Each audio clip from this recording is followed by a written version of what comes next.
Bonjour, alors dans cette vidéo, je vous propose de faire une sorte d'état des lieux d'avant-crise pour les principaux pays développés, donc les États-Unis, les pays européens et le Japon, pour comparer leur situation pendant ce sommet de cycle à celle qu'on pouvait observer par exemple en 2000 et 2007. Alors pour l'instant, je n'ai toujours pas de signaux d'alarme immédiats quant à la survenue d'une récession aux États-Unis ou en Europe. On n'a pas tout à fait les mêmes signaux d'alarme que ceux qu'on avait en 2007. Malgré tout, la situation graphique des indices commence à bien se dégrader maintenant. On le voit par exemple ici sur le DAX européen. On a quand même une belle figure de sommet qui se construit ici depuis le début de l'année 2017. Et on a cassé une résistance importante autour de 11 700 sur le DAX ces derniers jours. Donc cette dégradation peut déjà représenter en elle-même un premier signal d'alarme. Quoi qu'il en soit, pour les gros signaux d'alarme comme l'inversion de la courbe des taux américains, on ne l'a pas encore en ce moment, mais c'est sans doute juste une question de quelques mois avant qu'un signal d'alarme ne se mette en place. Donc à mon avis, un retournement de cycle est quand même très probable à une échéance comprise entre 6 mois et 2 ans. Difficile encore d'être plus précis pour le moment. Alors on va commencer notre état des lieux par les États-Unis pour voir un petit peu la marge de manœuvre qui est disponible, notamment auprès de la Réserve fédérale et du gouvernement américain en cas d'arrivée d'une nouvelle récession.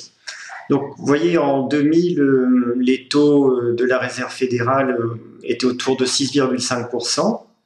Donc, on avait quand même pas mal de marge de baisse des taux à ce moment-là. On est passé de 6,5 à un petit peu plus de 1%.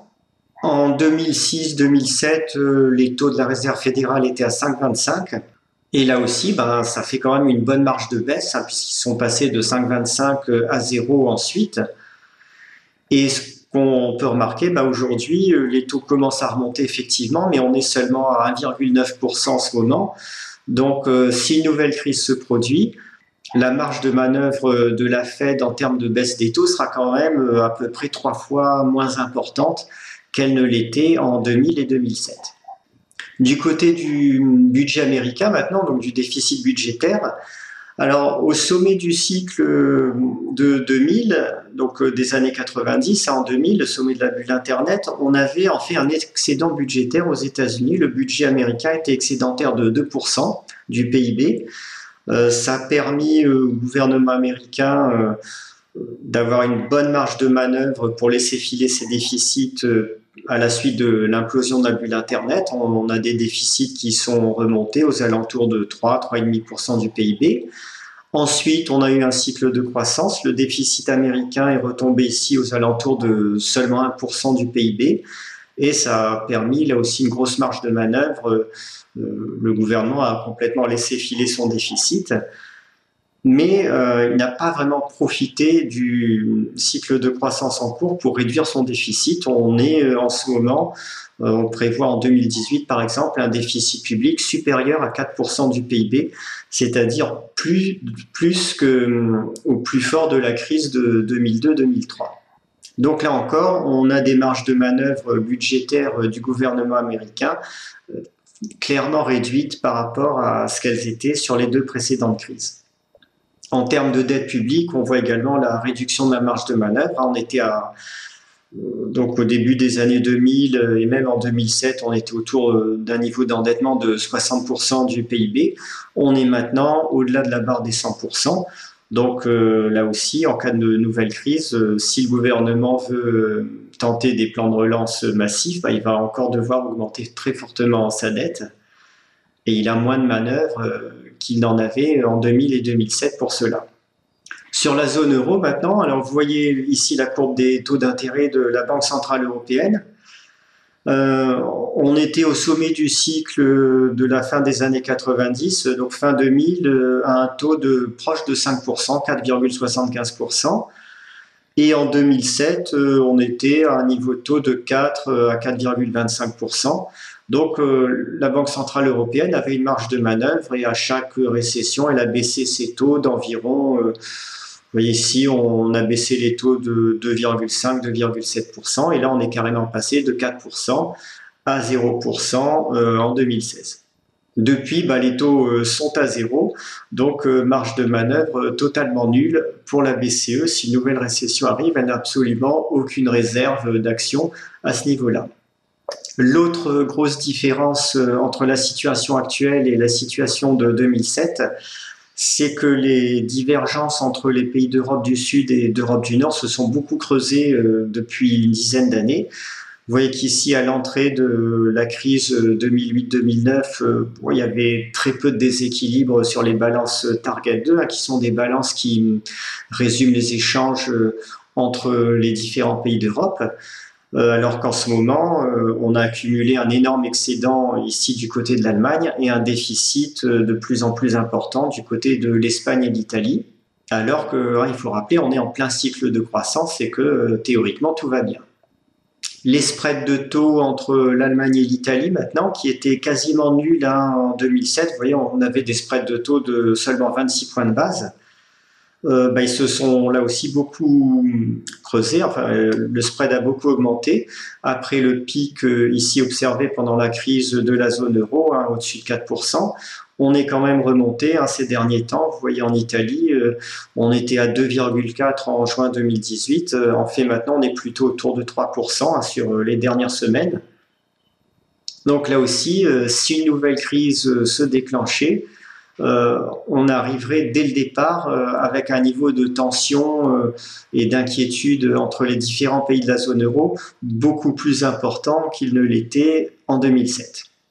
Pour être complet dans cette analyse de la situation européenne avant crise, on a quand même un point qui s'est nettement amélioré par rapport aux années 2000 et 2007, qui est celui des échanges commerciaux et de la balance des comptes courants qui est maintenant fortement excédentaire pour la zone euro. Donc la zone euro réalise de bons excédents commerciaux avec le reste du monde. Ça cache quand même des disparités, d'abord entre les différents blocs où se réalisent les échanges. On a de gros excédents commerciaux avec les États-Unis en ce moment, mais on garde quand même un déficit commercial qui est tout aussi important vis-à-vis de la Chine. Ensuite, au sein même du bloc de l'Union européenne, on a de grosses disparités entre l'Allemagne, qui est le principal moteur, la principale cause de ces excédents commerciaux, et un pays qui est à l'inverse complètement en queue de peloton, qui est la France, qui lui voit ses échanges commerciaux se dégrader depuis le début des années 2000, où on était encore en excédent commercial, mais vous voyez que maintenant, depuis 2005 à peu près, on accumule au contraire des déficits commerciaux, et on est un des derniers pays en Europe d'ailleurs à être déficitaire à ce niveau-là, puisque même l'Italie, dont la situation était mal engagée en 2009-2010, a redressé ses échanges et sa balance des comptes courants. Pas tellement parce qu'elle exporte plus maintenant, mais simplement parce qu'elle a fortement réduit ses importations. En fait, le niveau de vie des Italiens a sans doute un petit peu baissé depuis la crise de 2008-2009.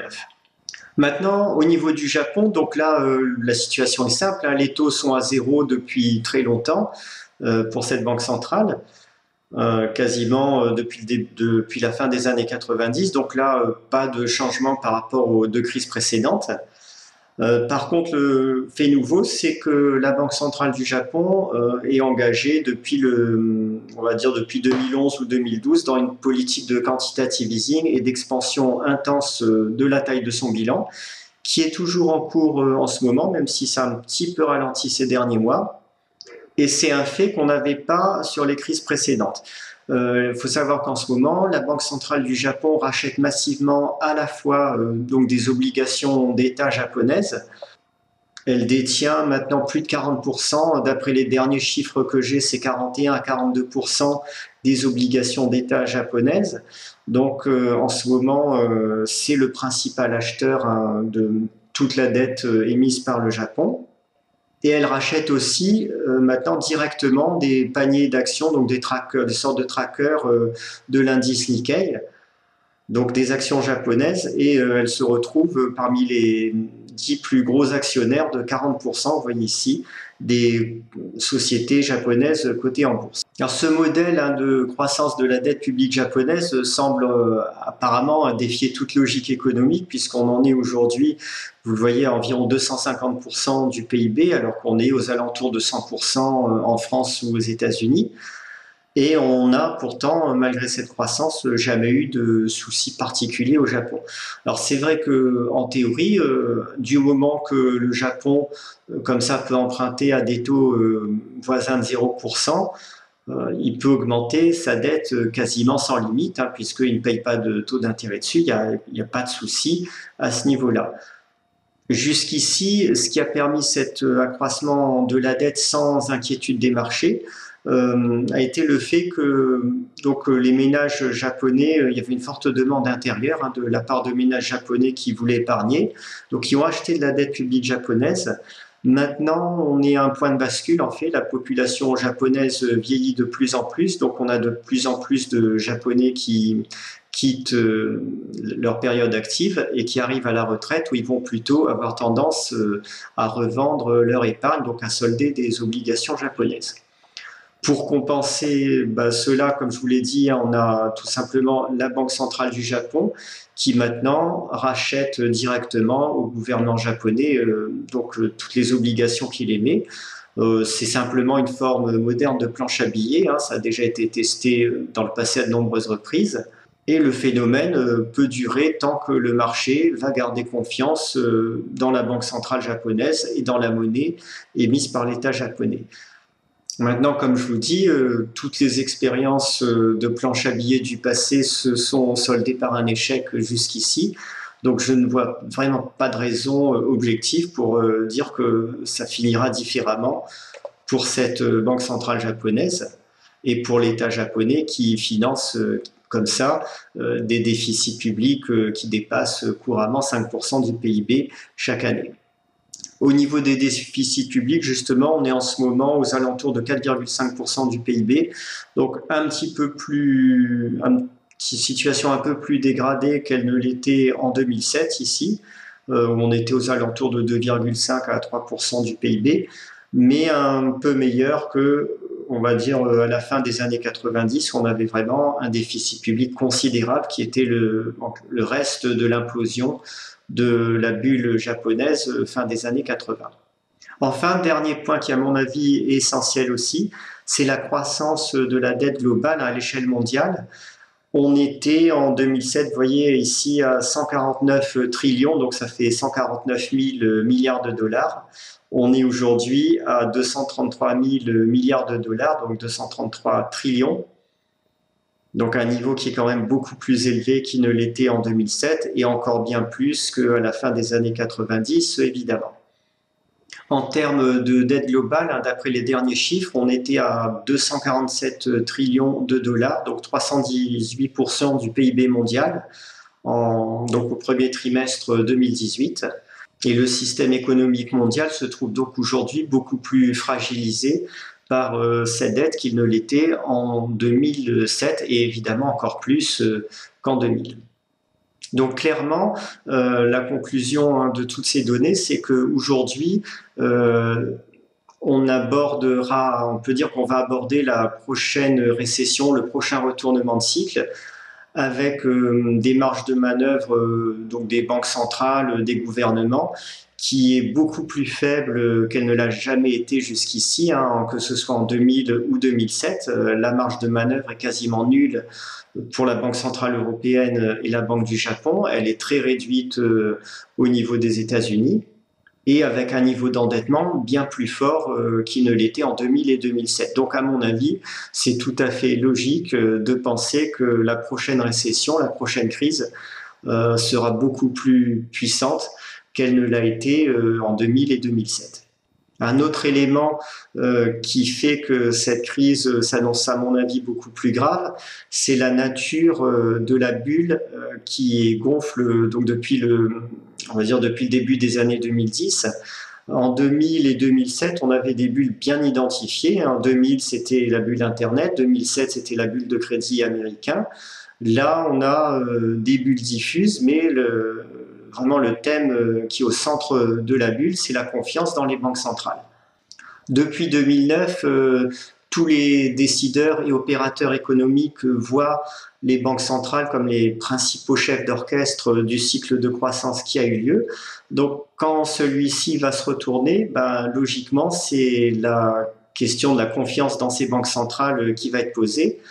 Et si les marchés se rendent compte que les banques centrales n'arrivent plus à compenser, en tout cas à enrayer la crise qui va se développer, forcément on aura des réactions de panique beaucoup plus importantes qu'on en avait en 2000 et 2007, parce que cette fois ça va être le cœur du système financier qui va être remise en cause, en tout cas la confiance des opérateurs dans celui-ci qui sera remise en cause.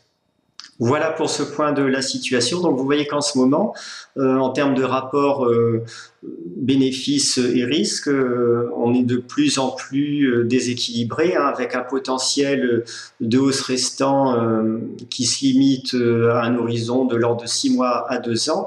Et encore, vous voyez qu'en ce moment, l'indice des small caps a déjà perdu 20% depuis ses plus hauts du début des 2018. Et à l'inverse, à la baisse, lorsque le cycle se retournera, on a un potentiel de baisse avec les risques associés qui est, à mon avis, beaucoup plus grand qu'il ne l'était sur les crises de 2000 et 2008.